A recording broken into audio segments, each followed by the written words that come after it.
말씀은 데살로니가전서 4장입니다.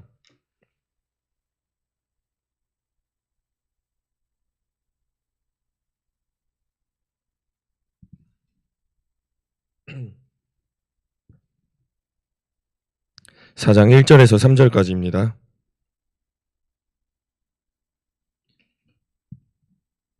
한 절씩 교독하시고 마지막 말씀 다 같이 읽으시겠습니다.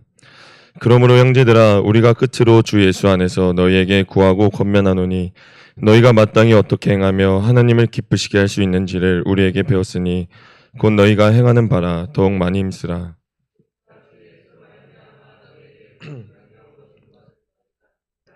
하나님의 뜻은 이것이니 너희의 거룩함이라 곧 음란을 버리고. 아멘. 기도드리시겠습니다. 하나님, 사람은 참 많이 나약합니다. 하나님의 가르침과 주님께서 우리들의 삶 속에서 무너지게 하여 주신 그 깨달음들을 다시는 잊지 않겠노라 다짐하며 살아가려고 하지만 그것이 시간이 지나면 그때 다짐한 것들이 무색할 만큼 또 넘어지는 우리 스스로를 봅니다. 하나님, 나약한 우리들을 도와주옵소서. 하나님의 능력이 아니면 우리는 이겨낼 수가 없습니다. 하나님, 우리는 하나님만을 의지해야만 이 험한 세상 속에서 살아갈 수가 있습니다. 주님만을 의지하는 우리 교회가 되게 하여 주옵소서. 예수님의 이름으로 기도드립니다. 아멘. 할렐루야. 오늘 데살로니가전서 4장 말씀의 소제목을 보면 하나님을 기쁘시게 하는 생활입니다.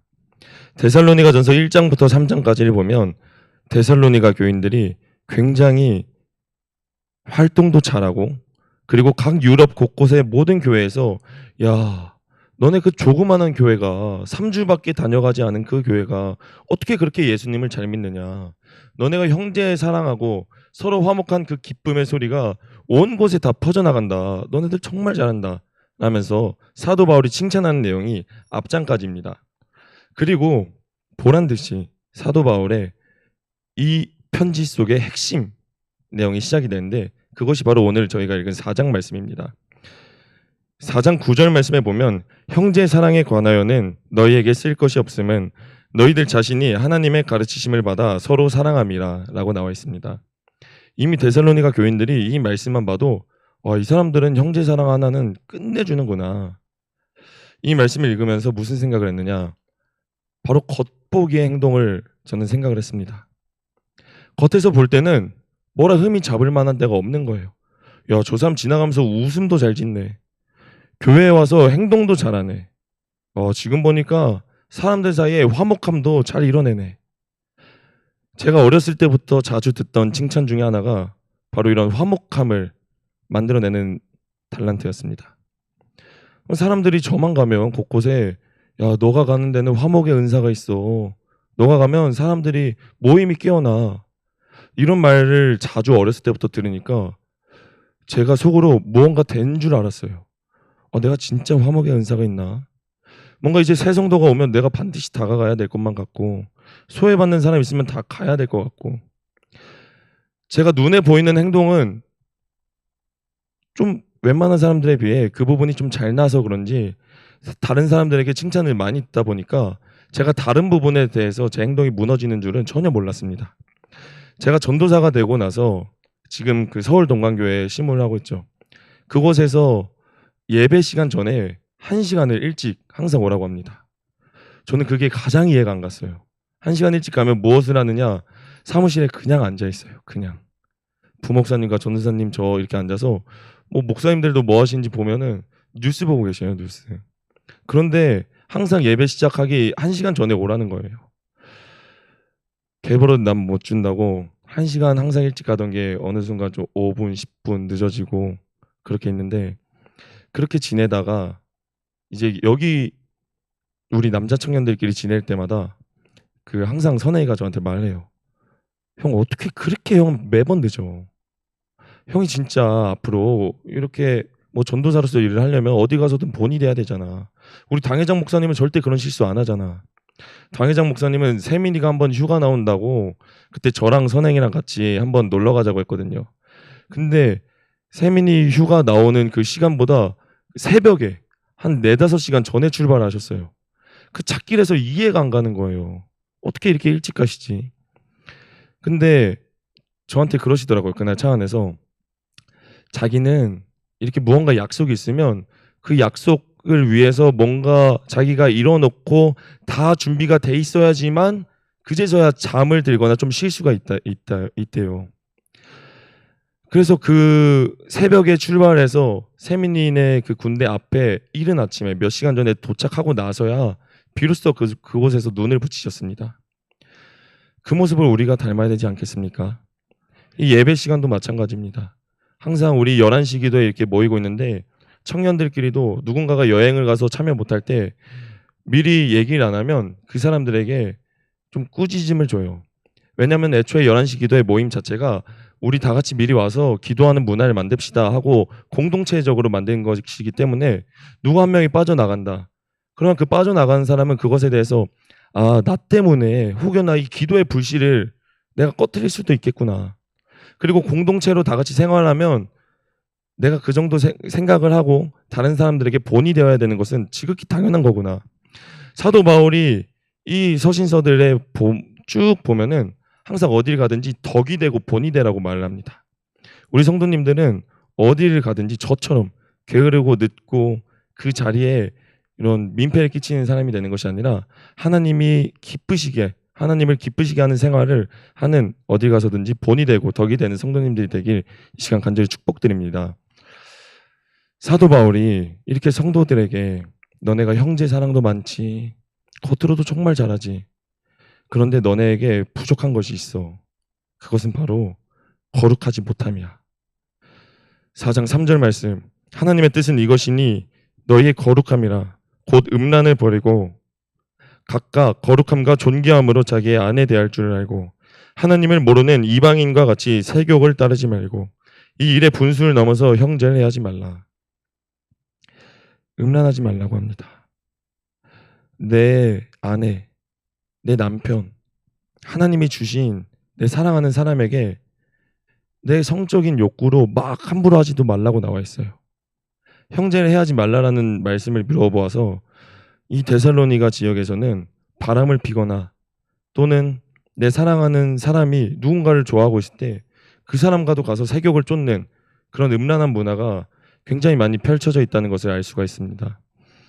이번 주간이 무슨 주간이죠? 바로 고난 주간입니다. 종려 주일이 지나고 나서 고난 주간을 들어가면서 하나님, 고난 주간이니까 그 어느 때보다도 좀 거룩하게 살아야겠습니다. 물론 매일 매 순간 항상 거룩하게 살아가야 되지만 그래도 고난 주간이니까 조금 더 하나님 앞에 거룩하게 살아가야 되지 않을까라는 마음을 가지고 시작했습니다. 제가 유튜브를 끊는다고 했죠. 근데 이제 유튜브 안에서 뭐 리뷰 이런 것들을 안 보기 시작했습니다. 뭐 스포츠나 제가 그래도 좀 선하다고 생각하는 것들 제 나름의 기준을 지어서 그렇게 미디어를 하고 있더라고요. 근데 그 와중에 제가 스스로 생각하길 이 정도면 괜찮은 거 아닌가? 내가 평소에 하던 것을 좀 뒤집어서 이제는 그렇게 생활하고 있지 않으니까 좀 괜찮지 않나? 내가 옛날에 30분 기도 일주일에 한 번, 두 번만 드리던 예배를 이제는 1시간, 2시간 기도라고 매일 예배를 드려. 내가 이전에는 항상 퇴근만 하면은 TV를 보고 핸드폰을 봤는데 이젠 그것의 시간이 현저하게 줄었어. 이러한 생각을 우리가 자주 합니다. 그런데 기도를 하면서 하나 느낀 게 어느 순간 신앙생활 하면서 나의 기준이 하나님이 아니라 제 죄책감이 돼 있더라고요. 제 죄책감. 내가 죄책감이 느껴지면 그때는 하나님 앞에 눈물로 회개를 합니다. 그런데 내가 이전에 생활하던 것에서 조금 벗어나는 거 그거 하나 가지고 죄책감을 못 느끼니까 그거에 대해서는 보란듯이 회개를 안 하는 거예요. 이 정도면 괜찮은 거 아닌가? 우리는 신앙생활 하면서 나의 기준으로 내가 죄의 선을 긋고 살아가진 않는지 돌아봐야 할 필요가 있을 줄 압니다. 우리가 하나님 앞에 양심에 찔릴 때만 나와서 회개하고 예배드리고 이런 사람이 되는 게 아니라 내 평소에 어떤 모습인지 하나님 제 가려진 눈을 뜨게 해주세요 라는 기도를 하면서 매일 매 순간 주변 사람들에게 듣는 나의 말과 그리고 나의 행동 속에서 무너진 내 모습들을 돌아보면서 하나님 안에서 끊임없이 우리들의 속에 있는 약함을 몰아내야 될 줄 믿습니다. 그렇게 제가 살아가면서 이 정도면 좀 괜찮은 거 아닐까라는 착각에 빠졌습니다. 근데 이 오늘 데살로니가전서 4장이 음란에 관한 말씀, 거룩함에 관한 말씀이라는 걸 이미 데살로니가전서를 준비하면서 저번 주 2주 전부터 알고 있었습니다. 그런데 제가 그 고난 주간을 거룩하게 살아간다고 해놓고 참 너무나도 부끄럽게 순식간에 음란에 무너졌었습니다. 이 고백을 하는 게 너무 부끄럽더라고요. 이정희 목사님이 앞에 나가서 자신의 죄를 이렇게 잘 오픈하시고 음란에 관해서 오픈을 하실 때 내가 이 앞에 서서 얘기를 하면 내가 한 말 때문이라도 내가 지키지 않겠냐 이런 말씀을 하셨었는데 그 말씀하실 때 제가 저 뒤에 앉아서 내가 할 수 있을까? 저는 굉장히 혈기왕성한 26살의 건장한 청년이라는 핑계를 대고 나의 음란으로 가끔 무너지는 제 스스로에게 비겁한 변명을 부여했습니다. 그래도 이 정도면 깨끗하게 산 거 아닌가? 잘 참았다가 한두 번 무너지니까.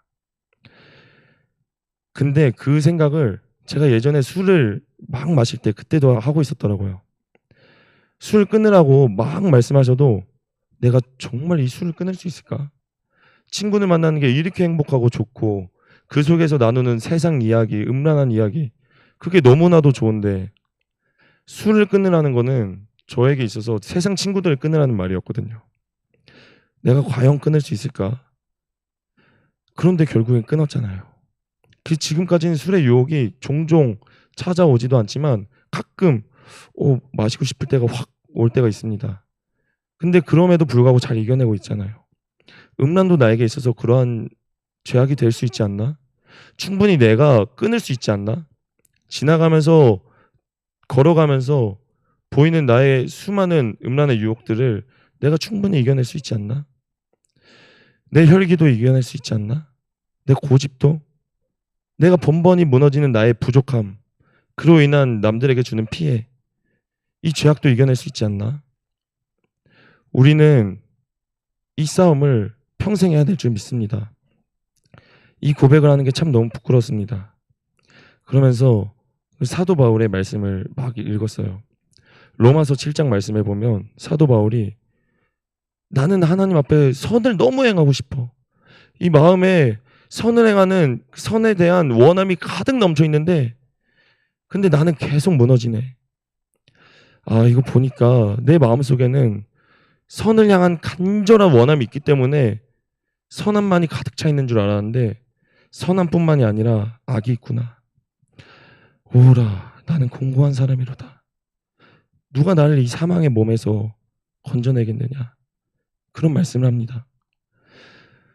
물론 사도 바울은 저희가 짓는 죄악들과는 비교도 안 되겠죠. 그 정말 죄악, 우리랑 논할 만한 죄악이었겠습니까? 저처럼 넘어지는 음란이 있었겠습니까? 혈기가 있었겠습니까? 멍청함이 있었겠습니까? 무지함이 있었겠습니까?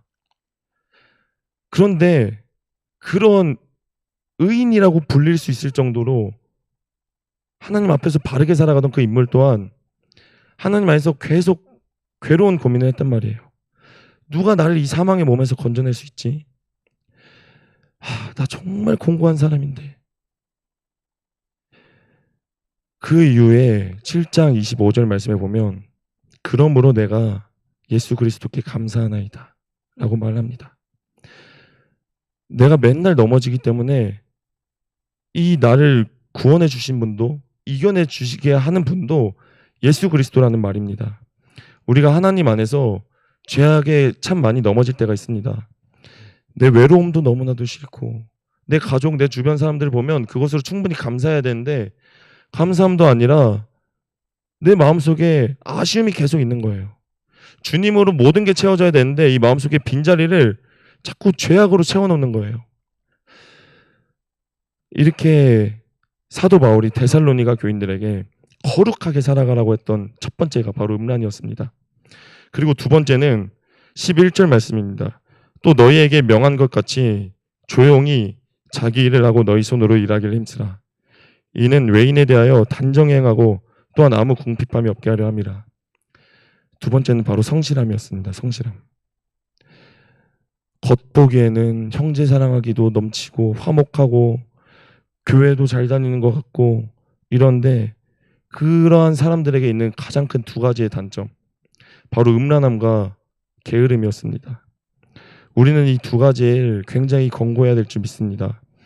우리가 조금이라도 방심하면 이 육의 음란뿐만 아니라 영적인 음란함까지 하나님을 버리고 내 모든 죄악에 금방 노출되기가 쉬워요.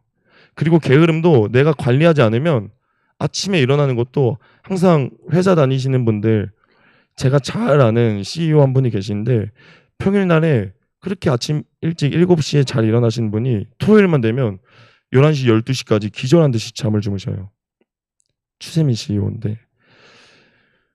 근데 물론 굉장히 성실하게 살죠. 우리가 하나님 앞에 이런 식으로 성실함도, 내가 평소에는 잘 성실하게 살아가다가 이 정도면 좀 괜찮지 않나 싶을 때 고삐 풀린 듯이 막 잘 때가 있습니다. 하나님 앞에 이러한 생활을 근절해야 될 줄 믿습니다. 오늘이 고난주간 목요일, 이제 금요일로 넘어갔죠. 이 목요일 밤 시간 동안 예수님께서 겟세마네 동산에 올라가십니다. 그리고 제자들에게 말하죠. 내가 3일 뒤에 붙잡힐 것이야. 사진 한번 띄워주시겠습니까? 내가 3일 있으면, 내가 조금 있으면 십자가에 매달려 죽을 거야. 그리고 3일이 지나면 내가 부활해서 너네보다 더 빨리 먼저 갈릴리에 가 있을 거야. 그런 말을 하자 베드로가 말합니다. 지금 절대 그러실 리가 없어요. 마태복음 27장 한번 찾아보시겠습니다. 마태복음 26장 33절 말씀입니다.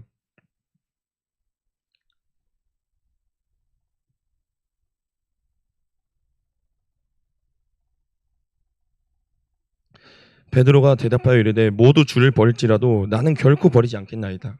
이때 주님이 말씀하시죠. 오늘 밤 닭 울기 전에 네가 3번 나를 부인하리라. 베드로가 이르되 내가 주와 함께 죽을지언정 주를 부인하지 않겠나이다 하고 모든 제자도 그와 같이 말했다고 나와 있습니다. 그리고 예수님께서 바로 대제사장 집에 끌려갑니다. 그 끌려가는 그 모든 순간에 예수님이 불과 이 말씀을 몇 시간 전에 하셨는데 56절에 보면 이에 제자들이 다 예수를 버리고 도망하니라 라고 나와 있습니다. 그리고 유일하게 58절 말씀, 베드로가 멀찍이 예수를 따라 대제사장의 집들에까지 가서 그 결말을 보려고 안에 들어가 하인들과 함께 앉아있더라. 그 결말을 보려고 오로지 단 한 사람 베드로만 들어갑니다. 그리고 어떻게 되는지 보려고 했어요. 그때까지 베드로의 마음엔 내가 그 전에 뱉어놓은 말들이 있는데 예수님이 어떻게 되시려나. 그리고 예수님을 가장 사랑한다고 고백했던 제자니까 그 제자들보단 베드로의 마음이 더 사랑하는 마음이 있었겠죠. 하고 가는데 웬 여종이 지나가면서 이 사람 나사렛 예수 그리스도랑 있었던 그 사람인데? 라고 말을 하자 베드로가 부인을 하죠. 아니야, 난 그를 만난 일조차 없어. 난 그를 모른다고. 이걸 무려 몇 번이나 하죠? 3번이나 합니다. 첫 번째 부인을 하고 두 번째 부인을 하는데 세 번째 부인을 할 때 말씀을 보면 74절 말씀입니다. 그가 저주하며 맹세하여 이르되 나는 그 사람을 알지 못하노라 하니. 저주합니다. 첫 번째, 두 번째 부인할 때는 저주한다라는 표현이 안 적혀 있어요. 그런데 마지막에 부인을 할 때는 예수님을 저주하면서까지 부인을 합니다. 그리고 자기가 3번 딱 부인하고 닭이 우는 소리를 듣자마자 비로소 예수님이 하셨던 그 말씀이 딱 떠올랐죠. 닭이 3번 울기 전에 네가 나를 3번 부인할 것이야. 이게 딱 떠오르자마자 베드로가 75절 말씀에 이에 베드로가 예수의 말씀에 닭 울기 전에 내가 3번 나를 부인하리라 하심이 생각나서 밖에 나가서 심히 통곡하니라 라고 나와 있습니다. 우리가 주님을 사랑한다고 하면서 죄를 짓는 그 순간만큼은 하나님을 무시하고 죄를 짓습니다. 분명히 주님을 사랑한다고 하면서 거룩하게 살아야 되는 거 아는데 음란에 넘어지고 성실함에 무너지고 혈계에 무너지고 무지에 무너지고 하지 말라는 것들 분명히 알고 있거든요. 근데 다 하고 나서야 비로소 주님이 늦게 생각이 나요. 그렇게라도 뒤늦게라도 생각났기 때문에 베드로가 부활하신 예수님을 만나고 십자가에 거꾸로 매달려 돌아갈 정도의 사랑을 하나님 앞에 보여드렸겠죠. 로마서 8장 말씀에 사도 바울이, 제가 읽어드리겠습니다. 사도 바울이 그렇게 죄악으로 계속 무너지니까 이거에 관해서 내가 어떻게 하면 이걸 이겨낼 수 있지? 나는 공고한 몸이고 누가 날 사망의 몸에서 건져낼 수 있지? 할 때 로마서 8장 말씀에 보면 이런 말씀이 나옵니다. 로마서 8장 37절에 그러나 이 모든 일에 우리를 사랑하신 이로 말미암아 우리가 넉넉히 이기느니라. 내가 확신하노니 사망이나 생명이나 천사들이나 현재 일이나 장래 일이나 능력이나 높음이나 깊음이나 다른 어떤 피조물이라도 우리를 우리 주 그리스도 예수 안에 있는 하나님의 사랑에서 끊을 수 없으리라 라고 나와 있습니다. 우리는 죄악과 싸워서 우리 힘으로는 절대 이겨낼 수가 없습니다. 베드로도 자기 힘으로 갔는데 결국엔 부인을 했어요. 주님, 부활하신 주님을 만나고 난 그 믿음과 사랑이 결부되었을 때 비로소 그 예수님 안에서 넉넉히 이긴 줄 믿습니다. 우리도 살아가면서 마주하는 우리의 거룩함을 회파시키는 그 모든 음란과 그리고 그 모든 게으름들 이 시간 다 떨쳐버리고 내일 있을 예수님이 돌아가신 그 성금요일, 예수님의 돌아가심을 잊지 않고 기억하면서 하나님 앞에 거룩하게 살아가는 우리 성도님들이 되길 이 시간 간절히 부탁드리겠습니다. 주님, 정말 죄송합니다. 다른 사람들에게 권면을 하고 나서도 제 악함과 저의 부족함은 스스로만이 유일하게 알고 있기 때문에 하나님 앞에 참 할 말이 없었습니다. 하나님, 회개하는 사람이 되게 하여 주옵소서. 우리는 죄악에서 싸워 이겨낼 힘이 없습니다. 조영아 목사님의 말씀처럼 매 순간 매 시간마다 예수님 도와주세요 라고 기도하며 살아가는 우리가 되게 하여 주옵소서. 예수님의 이름으로 기도드립니다. 아멘.